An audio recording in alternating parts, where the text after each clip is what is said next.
Hey, podcast listener. I'm Pete Dominic. It is episode 6 of the Stand Up with Pete Dominic podcast. And we want you to subscribe on Patreon. Go to patreon.com/Pete Dominic and sign up for a paid subscription. We'll try to keep it free for now until we bring on ads. There'll be all kinds of bonuses. Looking forward to talking to you, all of you. Today's question for the Friday episode of Stand Up is, did Jeffrey Epstein kill himself? I don't know, but I'm kind of amused by watching people saying it in any different place on social media, on live television. I interviewed Julia K. Brown, who did all kinds of great journalism, award-winning journalism for the Miami Herald, and I was following the case before he killed himself, but I really don't know. Should put up a poll on social media, too. Email me your answers, or you should maybe record them on a voice memo. That would be fun. Record them, and then maybe I can play them at the end of the podcast. Email standupwithpete@gmail.com. Monday of the week of this taping was Veterans Day, and we talked to Allison Jaslow on the Monday episode. Thanks for listening to that. Hopefully you've subscribed to the podcast and given it a 5-star rating. Anyway, this is Veterans Day week as well. And back on the old show, I learned a lot about veterans because we did a segment called Stand Up with a Veteran. We talked to one veteran a week for over a year. We did workshops with them. I became really good friends with a whole bunch, and I have paid close attention to the issues that veterans are dealing with. Probably no one's made more of an impact on my life, and no veteran have I gotten closer to than Matthew Ho. And so today's episode is with him. All right, that's it. Here we go.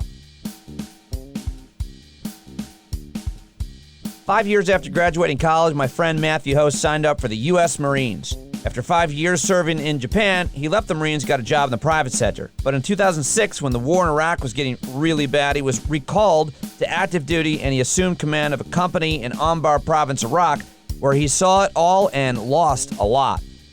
After his time in Iraq, he joined the State Department and rose quickly in the ranks. He was sent to Afghanistan, where he was the highest-ranking American civilian in Zabul Province. But in October of 2009, my friend Matthew Ho became the first U.S. official to resign in protest over the government's handling of the Afghanistan war. He wrote in his resignation letter that was later printed in the Washington Post, "I have lost understanding of and confidence in the strategic purposes of the United States' presence in Afghanistan. I have doubts and reservations about our current strategy and planned future strategy. But my resignation is based not upon how we are pursuing this war, but why and to what end." In the past 10 years, Matt has become a very influential voice in the overall anti-war movement. He's also become a close friend of mine and, unfortunately, has had to deal with moral injury, PTSD, drugs and alcohol issues, and suicide. Here now is my conversation with Matthew Ho. Hey, Matthew Ho. Hi, Pete. Thank you for having me on. Thank you for joining me. I really appreciate you doing this for my brand new podcast. First of all, how was that intro? Was that accurate? Did I get anything wrong? No, it was pretty much accurate, I think. You you left out my traumatic brain injury, but other than that, Forgive me. No, it was really good. I have to enlist you as my biographer, my personal stenographer at some point. I'll do my best. Yeah, well, we'll get to the TBI and everything else. But I want to just go back to that time when you resigned, because there was a massive amount of attention from the media on you. You did appearances on all types of different shows. You were apparently interviewed by the Washington Post reporter Karen DeYoung for like 6 hours. Can you bring your mind back to all of the attention that me and so many others were putting on you at that time, and tell us what it was like when you resigned? Oh, it was with that attention, it was otherworldly. It was I had not been in the media since high school track. It just wasn't something I was interested in. I kind of always thought about public affairs officers or public relations people and kind of wondered, why would you want to be talking about things when you could be doing them? And so it was never anything I had ever even thought about. And I had no training. And the people at the Washington Post were telling me this is going to be a big story. This is going to be a big deal. And I didn't think it was going to be a big deal. And I had contacted them originally because all I wanted to do was just write an op-ed. Because when I came back from Afghanistan after resigning, I felt that the realities of the war were not being addressed. I also knew that there were many inside the U.S. military and the U.S. government who were in disagreement with not just the escalation of the war, but the war in general. And so when all that happened, and I woke up that morning after the Post story came out, and my voicemail box was full. I had three TV trucks sitting in front of my apartment. And I ended up that day having, I think, 75 or so requests for interviews, everything ranging from the Today Show to, local public radio. And it was very head spinning. And, here I am 10 years later, still speaking about it, still speaking against it. It was something I never thought would happen or never really wanted to happen. But so be it. So let me ask you a little bit about your service and what has unfolded for you personally in the last 10 years in terms of your mental health, for sure. You were in command of a unit in Iraq. At what time? What was going on there? So I had command of a Marine Corps combat engineer company in Anbar Province, which was the second, most violent or deadliest province after Baghdad. And this was in the early fall of 2006. And it was incredibly active in terms of insurgent activity. It seemed as if, and it probably bears me out in terms of the number of attacks and everything else, that you couldn't leave a base or an outpost that we had without coming into some contact with the enemy, whether it being a roadside bomb or an IED, or taking machine gun fire or RPG fire, or seeing rockets or mortars, or just having some type of issue. And it was difficult. We took a lot of casualties over there. We inflicted a lot of casualties, both on the insurgents and on civilians. And when I came home from that in the spring of 2007, so about around May of 2007, when I got back, I didn't realize what had occurred to me. And that was my second time over to Iraq. I don't think I realized the level and degree of stress I had been under and the trauma that I had been under. And about 4 months or so after being back, it really broke over me. It was as if a blackness just opened up, and I began becoming suicidal. Then I began to, of course, self-medicate with alcohol for that, but as well as dealing with the harsher realities of post-traumatic stress disorder. I think after my first deployment, the post-traumatic stress disorder was really, I didn't like sitting with my back to the door. I had problem looking at people in the face because I was always scanning the room for threats. I didn't like the sound of fireworks because it sounds just like a gunfight. But that second deployment, it was really the moral strain of it, I think, was unleashed on me. As well, too, I had, not knowing it, but I had traumatic brain injury was starting to set in. Those symptoms wouldn't fully manifest until about 2013, 2014, so about 7 years after I came back. But certainly the toll of the explosive blasts we were around in combat, also, too, as well as in training, because we did a lot of training with demolitions as a combat engineer. We were around a lot of really large blasts and around a lot of small blasts, as well as like taking blows to the head. You get hit in the head doing our pugil sticks, which are those big sticks that look like Q-tips, right? Yeah, during training. Yeah, and then also too, we would box. And I like to say I used to like the box, but I wasn't very good, so I get hit in the head a lot.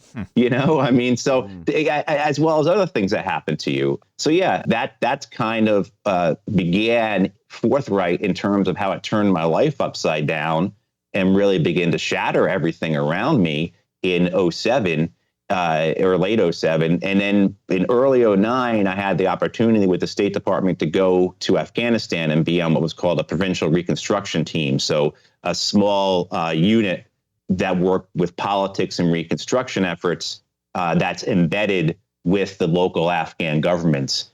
And I remember very clearly, and I've heard other guys say this as well.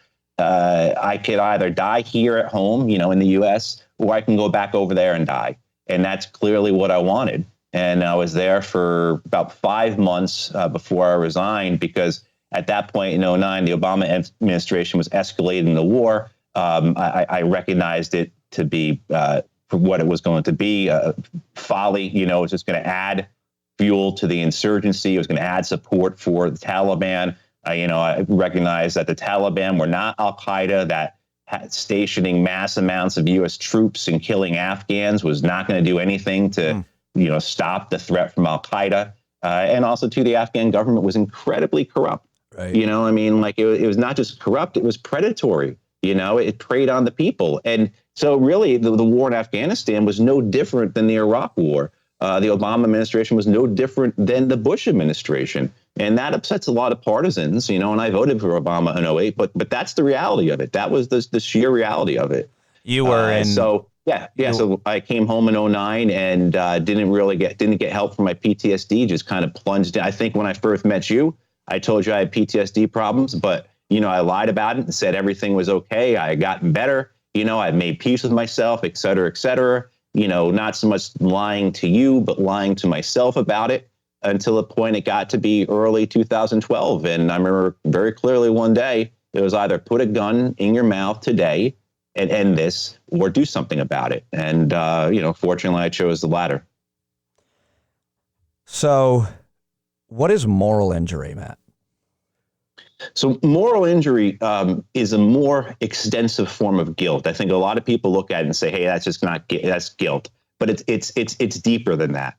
It's something that affects the mind, the soul, and the spirit in a haunting way, in a way that sticks with you and that changes you. And what it basically is when you do something, or when you fail to do something that lives up to your moral standards, that lives up to your expectations of who you thought you would be in a particular circumstance, what choice you would make. That is that dissonance that occurs, that distress that occurs is moral injury.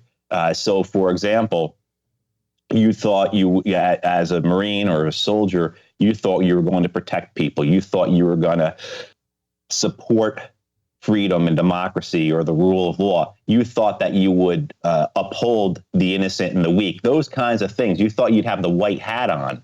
And then you go into war and you realize that's not the case. I'm actually the guy wearing the black hat in this situation. So when you kick open a door, you go into somebody's house, you point your rifle at them, or sometimes it's when you fail to do something that you thought you would do. So your friend dies and you thought you would save them, but you didn't because you were scared or because you didn't know what to do. That all is a part of moral injury. Or because you couldn't. Because you couldn't save them. Because you couldn't. I mean, that's actually the case. But what it comes to is that it's your understanding of the circumstances. It's your experience, so it's what you're taking away from it. Sometimes it's very clear cut, right? Sometimes it's very dry. Look, we killed that family in the car. And there's nothing. Others, it's much more complicated. I had a case where my friend did die. We were in a helicopter accident. My friend died.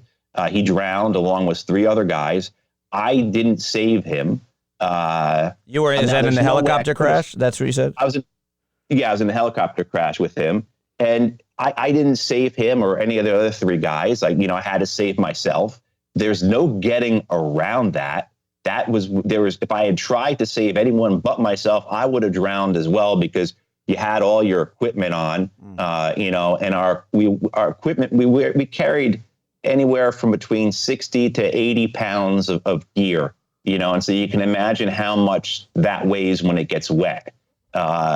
So there is nothing I could do, but the reality is when I came home and I allowed myself to process these things, because when you're over there, you don't process any of this. You just keep going into the next day. You don't take the time to really absorb what has occurred. Yes, you have a memorial service, but that last 15 minutes for the person who is just killed. And then you're putting your gear back on and you're going out on another mission, or you're staying busy.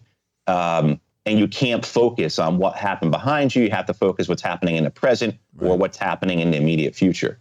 So when you get home, it opens up on you, it unloads on you. So even though in my case, say in that case, which is just one of many things that fed into my moral injury, one of very many things that fed into my moral injury. But it was something that, like, it was out of my control, but still I had always thought that in a situation like that, I would have performed differently. I would have been a hero. I would have done something to save Train, my friend Train. And that was, that unwinds you. This moral injury pulls you apart so that your foundations that you're standing on, your existence itself, doesn't just become suspect. It becomes vanquished. It's destroyed in many ways. And it's hard to grasp this until you've actually been in the circumstance like this, because many people think, well, it can't be worse than PTSD, or it can't be worse than traumatic brain injury, or it can't be worse than losing your legs. And nearly everyone I know who has experienced this says, yes, this is much worse. And I think, and this is where we're going with the conversation when we get into talking about veteran suicides, it's my opinion, as well as the opinion of lots of research, lots of data, lots of studies that say, look, this is the reason why combat veterans kill themselves at an elevated rate, at a very high rate compared to other veterans who weren't in combat, and then especially compared to civilians, because of this moral injury, because of this shame, this regret, this despair, and this distress over what they did and what they took part in. And there's one more other aspect of moral injury I want to address as well. Go ahead. Yeah, please. Moral injury can occur to you because of something an institution does that lets you down. So you go to war and then you do these things and you find out the war was based on lies. Or you join the military, you're told that this is a team effort, you can count on the people around you, that you can trust your superiors, and then you're raped by your colleagues or by your superiors, and then no justice occurs. And that's also a form of moral injury.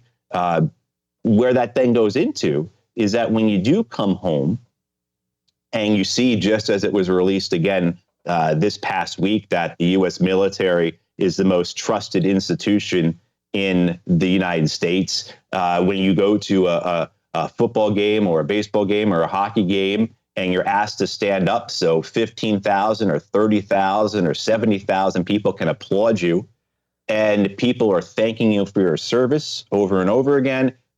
People describe you as a hero all the time. And in your mind, you're thinking, my God, what I did was take part in crimes. What I did was wrong. What I did is something that goes against my morals and values. And so that deepens this moral injury, and it causes the distress to be even greater. And ultimately, that comes out in anger, that comes out in depression, that comes out in drug and substance abuse, that comes out in domestic violence. There are very real high rates of domestic violence in the veteran community. Ultimately, many veterans find that the only relief for their distress and this pain from moral injury is via death by suicide.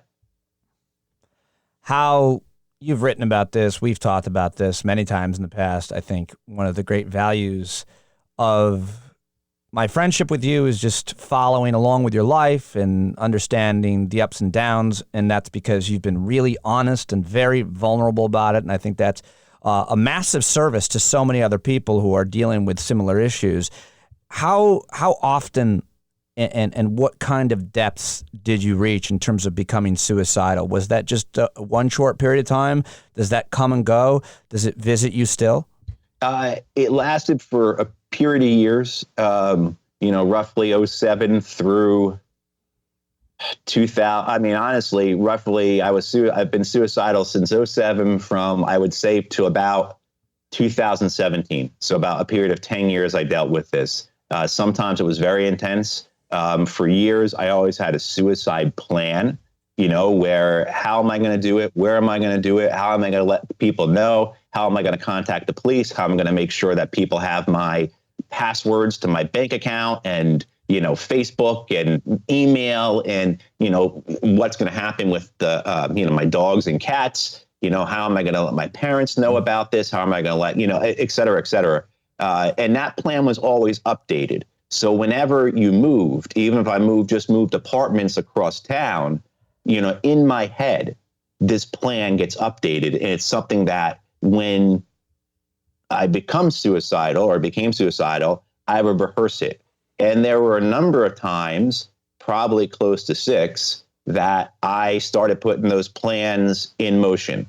Getting the dog and the cat, about to head to the, getting the cat carrier to put the cat in it, getting the dog's leash, going to take him to the kennel, and fortunately, every time I utilize the things I've been taught in the VA by psychologists to offset these feelings, to delay these feelings. Very similar to what people who are going through alcohol and drug addiction utilize to defeat those urges. Because that's what basically this comes down to in many ways, is that your suicidality is an urge for escape. So just like alcohol or drug use is an urge for escape, is an avenue for escape, so is suicide, because you're in such distress.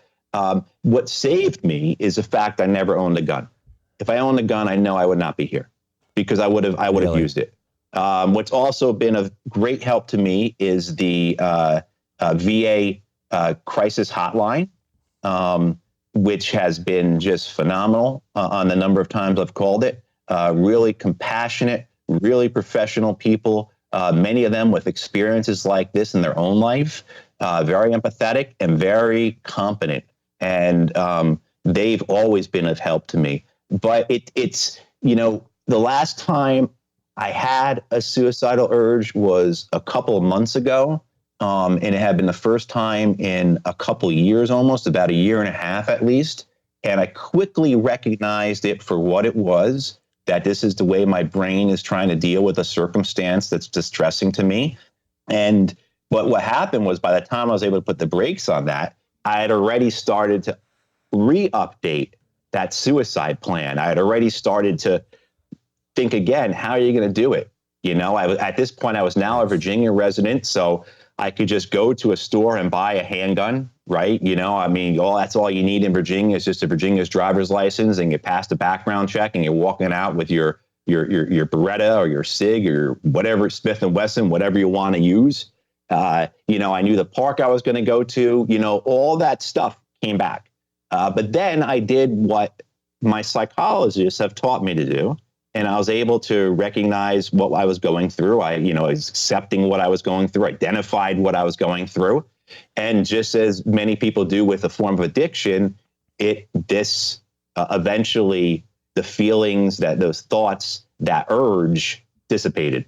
So yeah, it's something that I will have to live with for the rest of my life.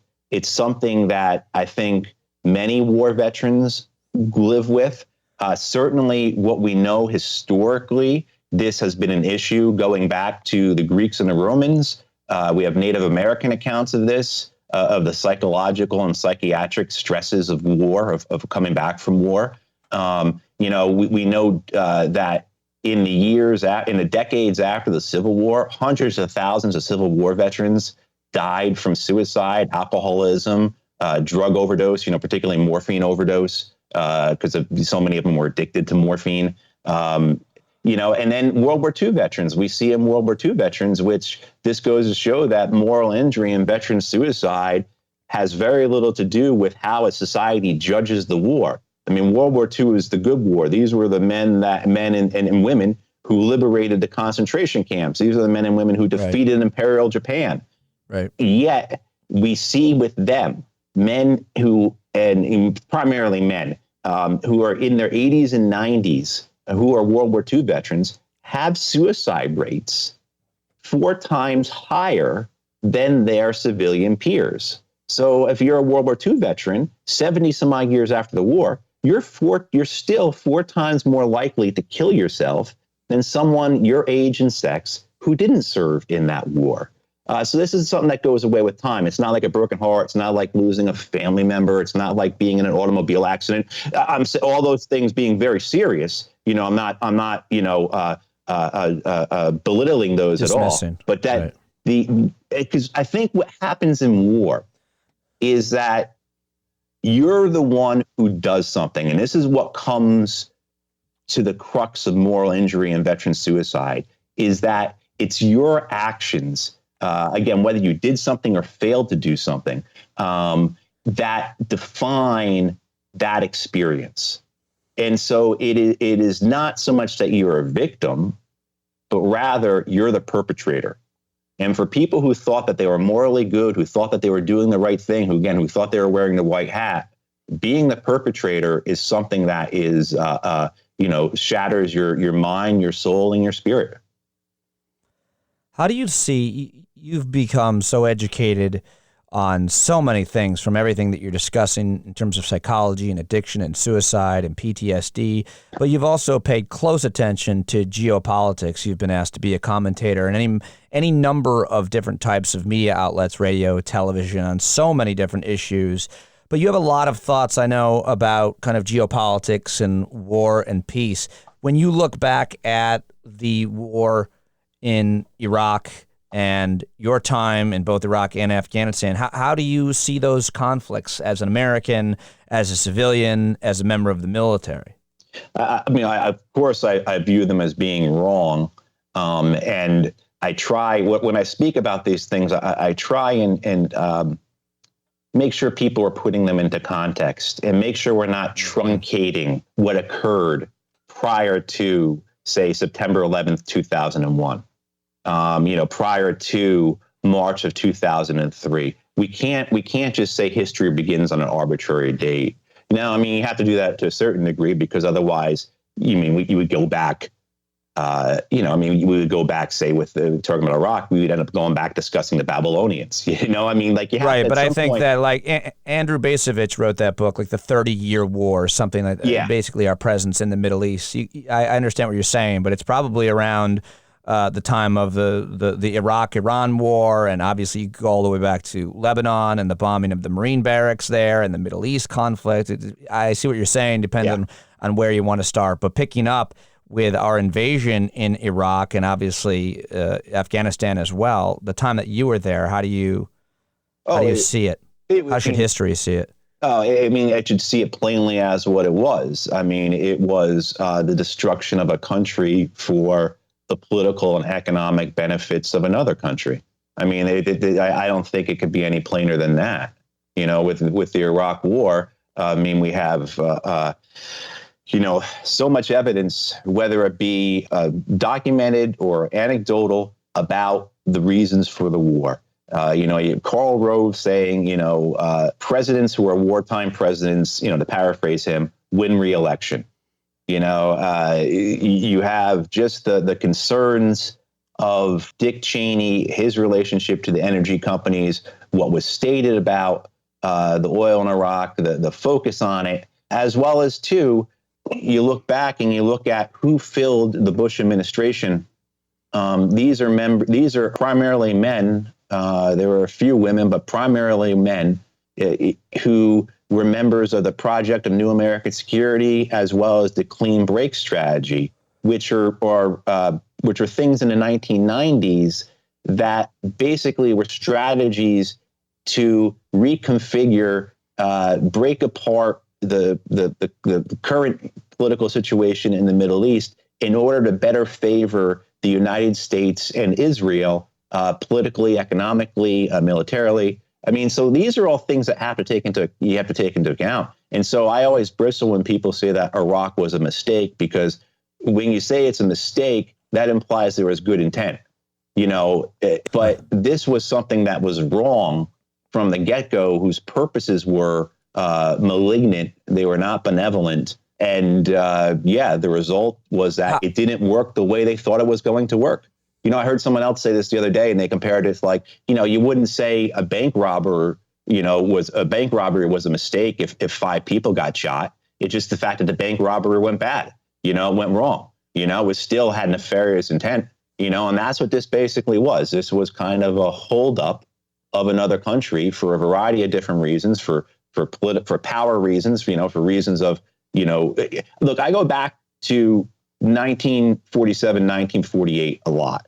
That's when the United States reconfigures the U.S. government through the National Security Act and basically turns the U.S. government, vast parts of it, into a permanent war-making machine. Puts the United States into a permanent war footing. At that point, too, you have conversations about keeping the United States economy on a permanent wartime economy. You have the establishment through the Bretton Woods Agreement of 1944 of the modern financial order in the world. And then I think most tellingly in 1948, George Kennan, who was a State Department officer, who is most famous for coming up with the containment strategy of the Soviet Union.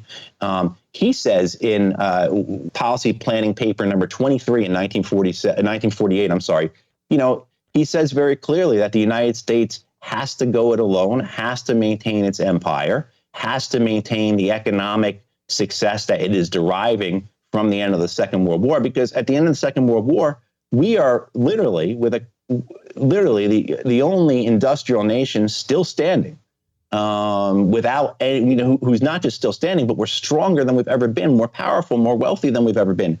And, I come back to that a lot in terms of how can we keep getting into these interventions? How can we keep getting into these conflicts? Why are we staging these coups? Why do we have 800 military bases around the world? And that's what I keep coming back to. And so putting that all into the microcosm of me in Iraq, yes, that's what happened. That was unleashed on a nation, and the results were predictable in terms of people fighting against occupation, of groups that took advantage of the chaos and the war, like Al-Qaeda, for their own purposes, ethnic groups, becoming scared of one another, and then descending into civil war, because one of the things the United States has always done, going back before the Revolutionary War, was to play one group off against another. We did that with the Native Americans. We've done that in so many conflicts around the world. And so that's kind of our playbook. In Iraq, we're going to play the Shia and Kurds off the Sunnis, and that turned into horrible, horrible bloodshed. So I regret I took part in it. I don't have a time machine, so I can't go back and do anything about it. Nobody does. So the only thing I can do is, continue to accept what I did and try to make amends for it, try and do better with the life I have left. Do you think you have? I think so. Yeah, I think so. I mean, I do. I mean, certainly, I haven't pointed a rifle at anyone recently. That's pretty good, I think, I think I have.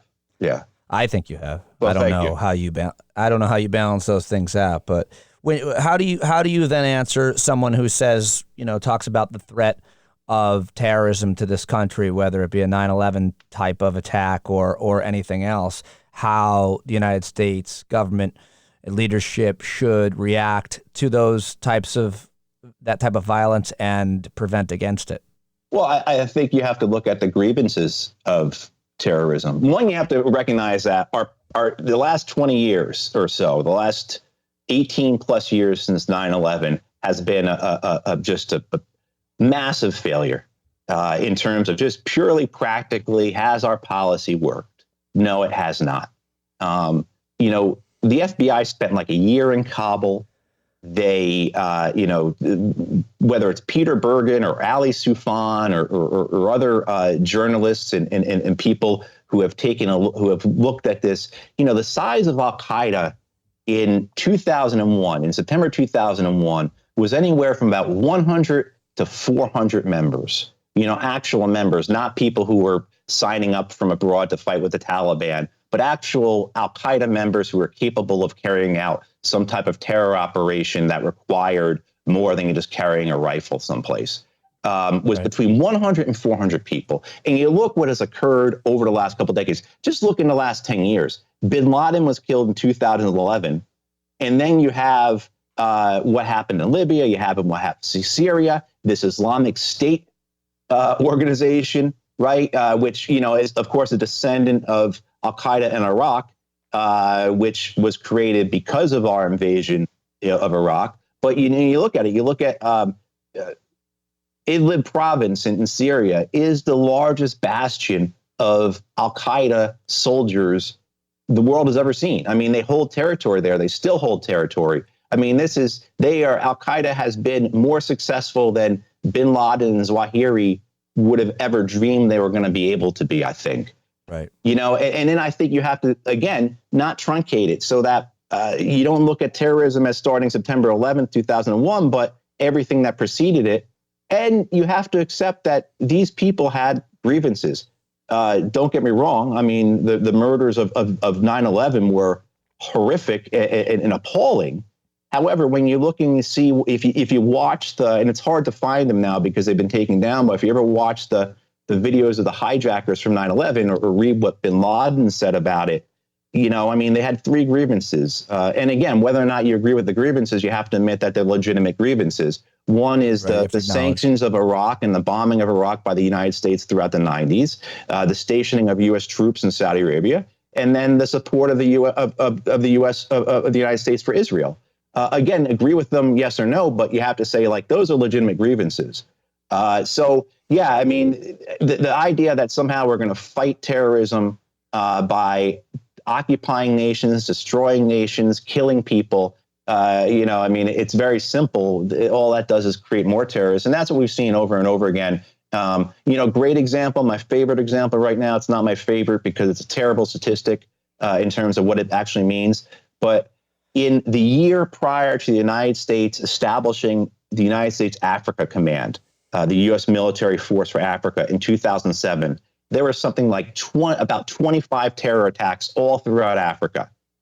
Last year or a year ago, when it celebrated its 10th anniversary, because I guess it stood up in 2008, when it stood up its 10th anniversary, in that year, there have been over 2,500 terror attacks in Africa, right? So you go from having 25 terror attacks, the United States creates this Africa Command. We have special operations forces and drones. We just actually, this $300 million air base in Niger just started opening so we can send drones all throughout Africa. We have special operations forces everywhere. There's a retired general who's speaking out about this now named Don Bolduc.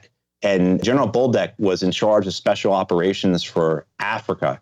And in an interview with Nick Turse last December, and I think it was in Vice, General Bolduc said, look, we had casualties in Kenya, Mali. I mean, he rattled off 6 different countries in Africa where the United States military forces, not the CIA, military forces had taken casualties and they had kept it hidden from the American people and the American media and the American Congress. So it's very, and then, as I said, at the 10th anniversary of Africa Command, there's 2,500 terror attacks, as opposed to 10 years ago, there was 25. Yeah, I mean, this is just folly. It just doesn't work, regardless of how you view it morally.